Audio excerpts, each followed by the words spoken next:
دختر کوچولو، من یه پلیسم. دختر کوچولو،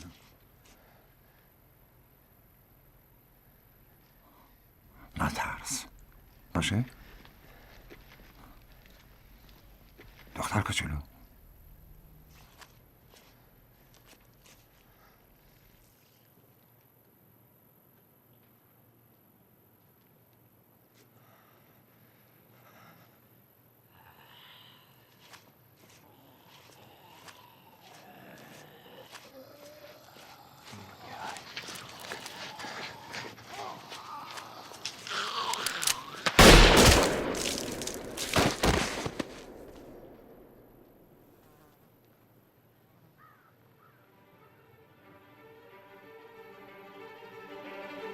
وبسایت تاینی موویز تقدیم می‌کند.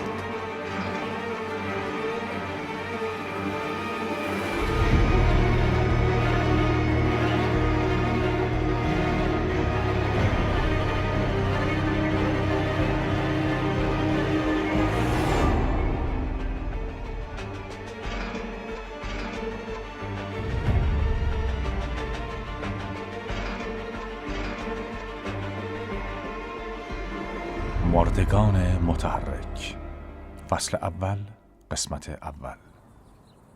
تفاوت‌های بین مرد و زن چیه؟ داری جوک میگی؟ نه، جدی پرسیدم. هرگز زنی رو ندیدم که بدونه یه لامپ چطوری خاموش میشه. فکر میکنن کلیدا فقط روشن میکنن. انگار وقتی از اتاق میرن بیرون کور میشن. هیچ کدوم از زنایی که من دیدم هیچ وقت رو راست نبودم. باور کن. میام خونه میبینم همه لامپا روشنه. این اواخر کارم این شده که تا پامو گذاشتم توی خونه تک تک لامپایی که این ضعیفه روشن گذاشته رو خاموش کنم. اخلاقمون کاملا متفاوته. اینو داری جدی میگی؟ آره عزیز من. پسر جون پدر شین میخواد برات موعظه کنه.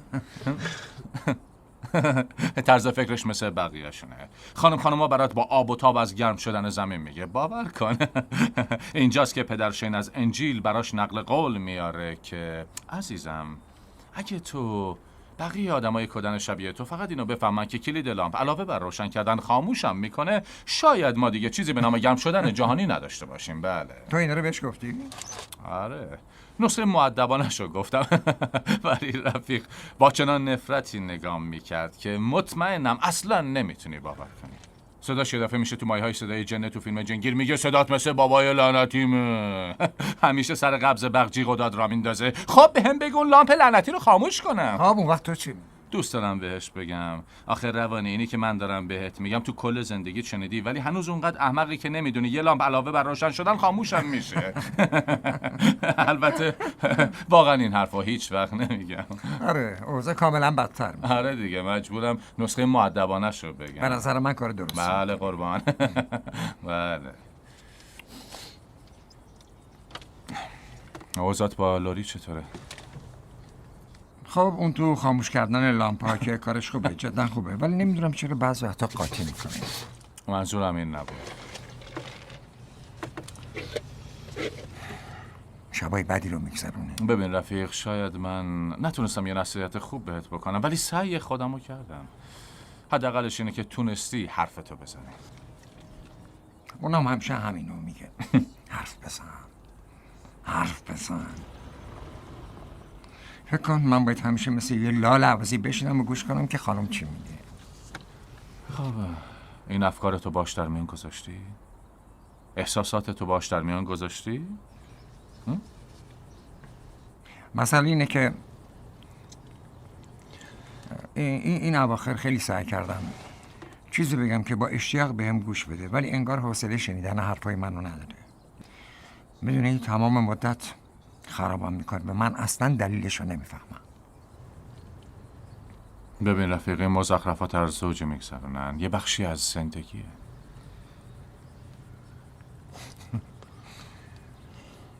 آخرین حرف امروز صبحش این بود. بعضی وقتا واقعا برام سوالی که ما اصلا برای تو مهمیم. جلوی بچه‌مون این حرف رو زد، میفهمی؟ تصور کن با همچین افکاری بری مدرسه.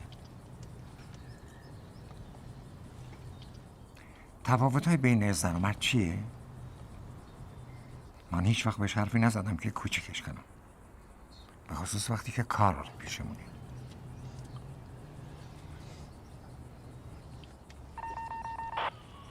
به تمام نیروهای در دسترس با تمام سرعت به سمت موقعیت حرکت کنید. از نیروی محلی هم درخواست کمک شده. باند شرقی بزرگراه 18 خروجی های 342. خیلی مراقب باشید و فاصله رو با هدف حفظ کنید.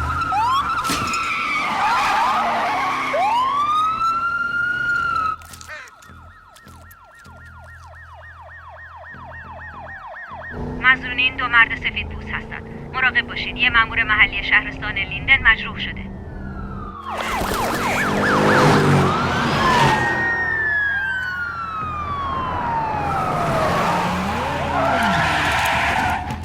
تکرار میکنم باند شرقی بزرگراه 18. تکرار میکنم فاصلتون رو با هدف حفظ کنید. واحد 1 بسته به محل اضافه شده. ما تو موقعیت 97 کد 100 هستیم. باند شرقی بزرگراه 18 محدود شده. لطفا مراقب باشید.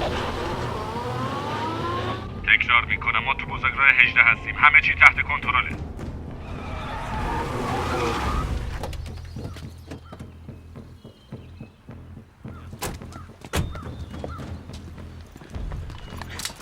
انگار دارن همه جاده‌های این اطرافو برای گرفتن اون احمق بالا و پایین میدن.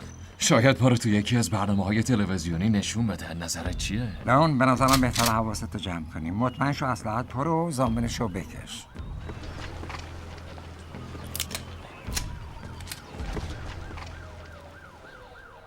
میگم بد نیست اگه نشونمون بدن.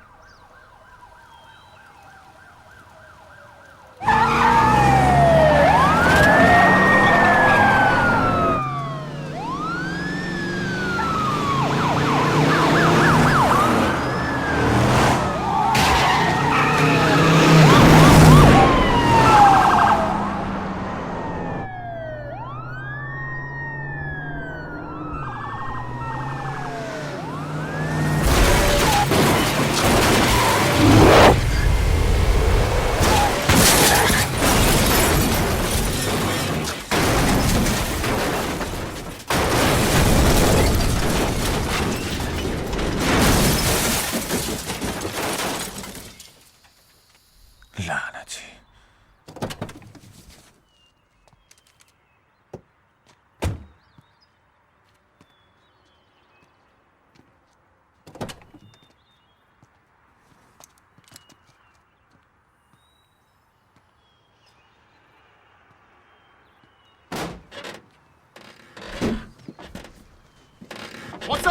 مسلحه بندت سمین!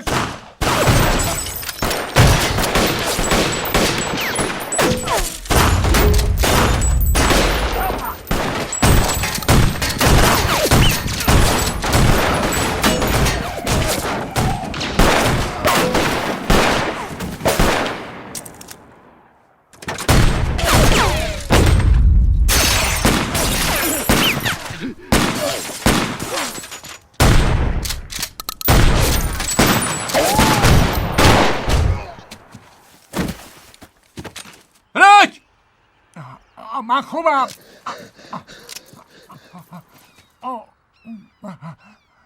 وقتی دیدم تیر خوردی از ترس زهره ترک شدم. منم همینطور. آوازی بهم شلیک کرد. میتونی باور کنی؟ باید یه جلیقه جدید برات بگیرم. آره. شاید هیچ وقت در این مورد به لوری چیزی نگو. هیچ وقت. فهمیدی چی بهت گفتم؟ ریک نه چیزی نیست. نه تیر خورده. لئون سود باش آمبولانس خبر کن. یه افسر تیر خورده همین حالا. خیلی خوب به من نگاه کن. پیش من بمون. صدامو میشنوی؟ خیلی خوب من همینجام. پیش من بمون. صدامو میشنوی؟ چیزی نیست من همینجام. طاقت بیار رفیق. من همینجام. چیزی نیست. آروم باش.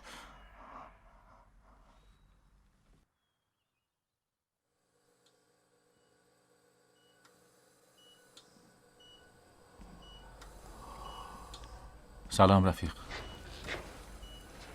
ما هنوز پیشتیم. ما هنوزم با همین. متاسفم مرد. هر بار که میام اینجا اون اتفاق مزخرف یادم میاد. این از طرف همه است. خواستن که اینو برات بیارم. اونا امیدوارن که خیلی زود برگردی پیشمون. لیندا و دایان از اداره مرکزی اینا رو برات چیدن. خواستم بگم که بیخیال، من فقط اومدم اینو بذارم کنار میزت.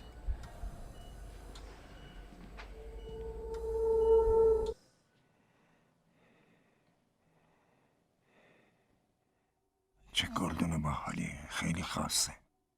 راستشو بگو، از خونه مادر بزرگ ژان دزدیدیش؟ امیدوارم سرویس قاشق چنگارش رو بر نداشته باشی.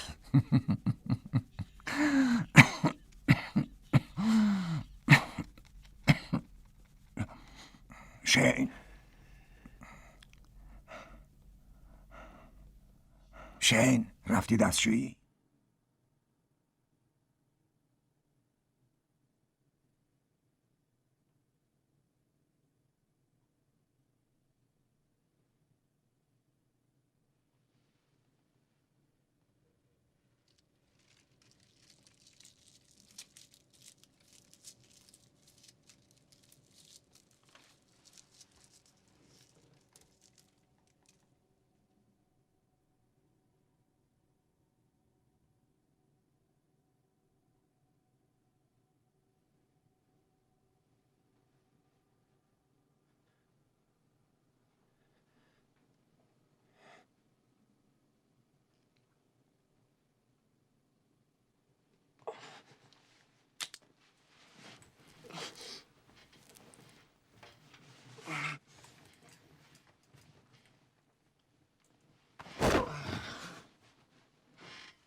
پرستار کمک!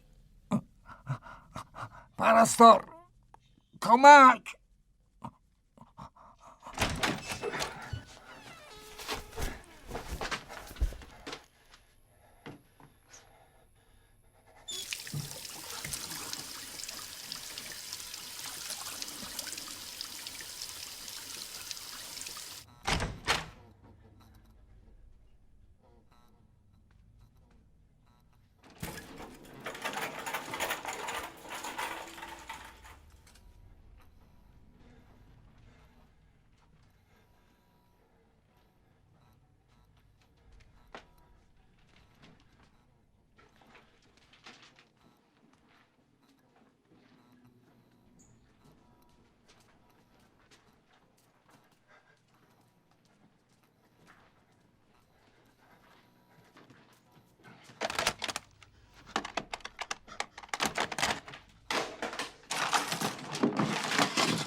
لاری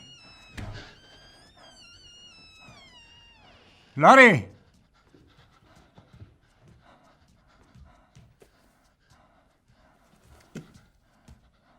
کارل کارل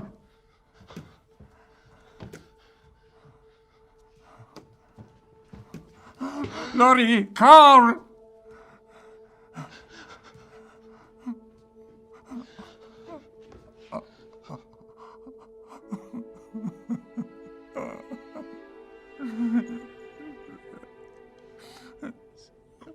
لوری لوری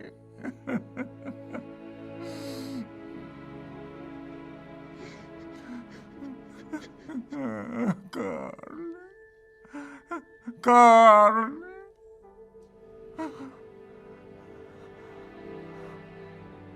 این واقعیه من واقعا اینجا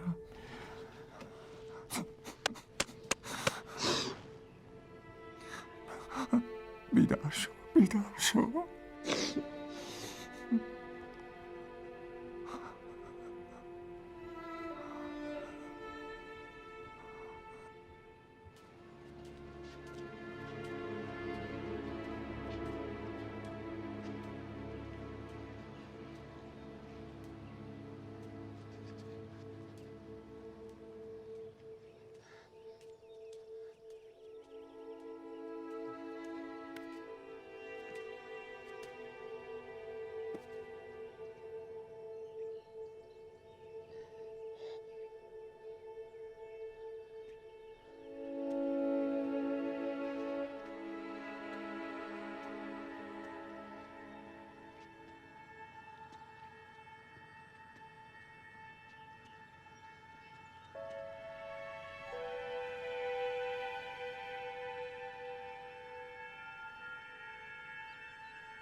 کارل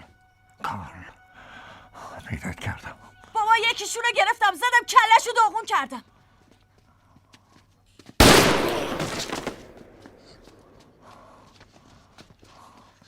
اون چیزی گفت؟ فکر کنم یه چیزی شنیدم. بهم گفت کارل. اونا نمیتونن حرف بزنن. ای آقا این بانداج برای چیه؟ چی؟ چطوری زخمی شدی؟ جوابمو بده لعنتی. چطوری زخمی شدی؟ جواب بده وگرنه میکشمت.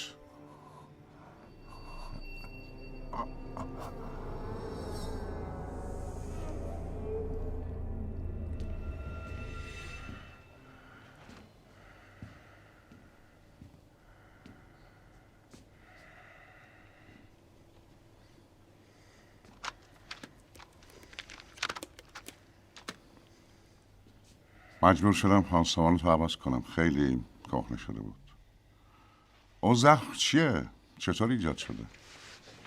با شلیک تفنگ. شلیک تفنگ؟ دیگه چی؟ توضیح بده. گفتم که کافی نیست. ببین من میپرسم و تو جواب میدی. من حسن نیت دارم، فهمیدی؟ اونا گازت گرفتن؟ گازم گرفتن. گاز یا چنگ ممکنه خراش برداشته باشی. نه من تیر خوردم. فقط تیر خوردم تا اونجایی که میدونم. هی نترس. بدنش سرد شده. دری که داشتی تا الان باید جونتو میگرفت. فکر کنم برطرف شده. خلاصی ازشون سخته.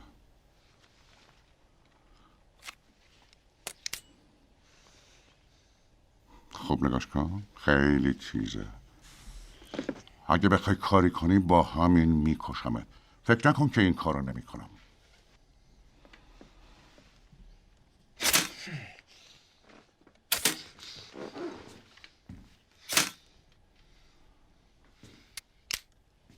وقتی تونستی بیا بیرون. بیا.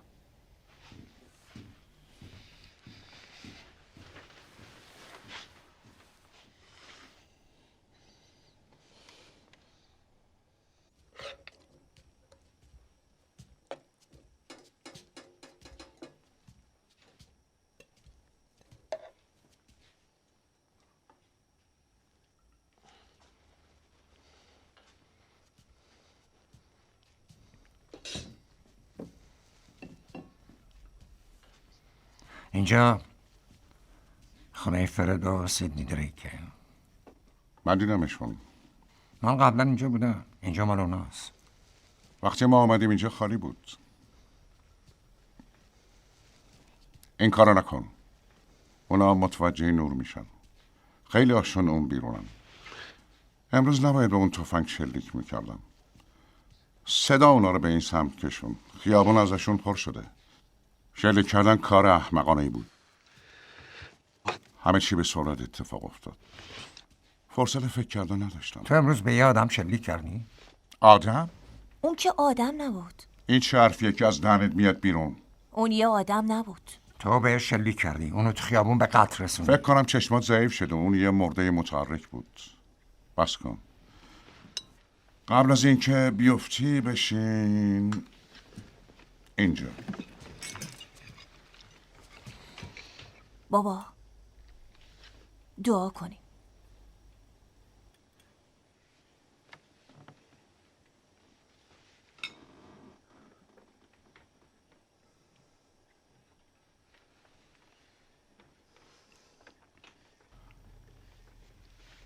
خدایا به خاطر این قضا ازت ممنونیم. برکتت از ما نگیر. ازت میخوام که تو این روزهای جهنمی مراقب ما باشی. آمین. آمین.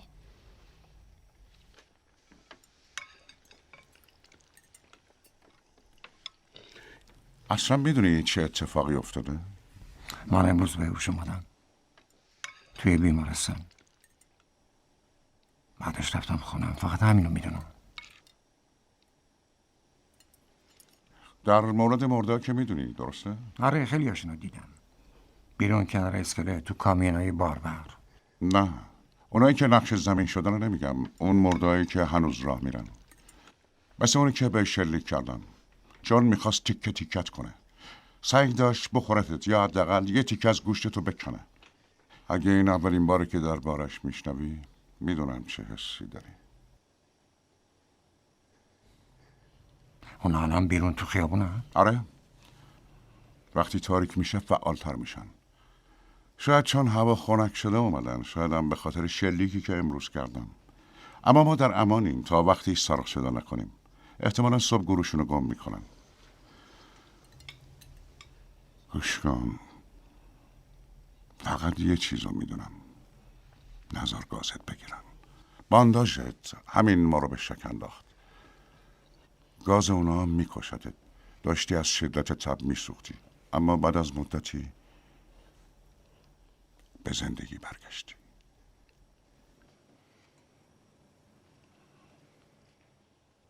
دیدم چطور اتفاق میفته.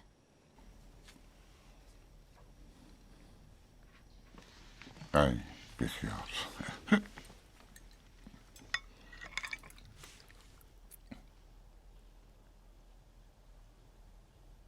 کارل اسم پسرته؟ آخه امروز اسمشو میگفتی. اون یه کمی از پسر تو کوچکتره. مادرش هم همراشه؟ امیدوارم میتر باشه. بابا بله. ازش پرسیدی؟ تا تیر خوردی. ما یه شرط کوچولو بستیم. پسرم میگه تو سارق بانکی. آره خودم خوفناک مثل دیلینجر. من معاون کلانترم.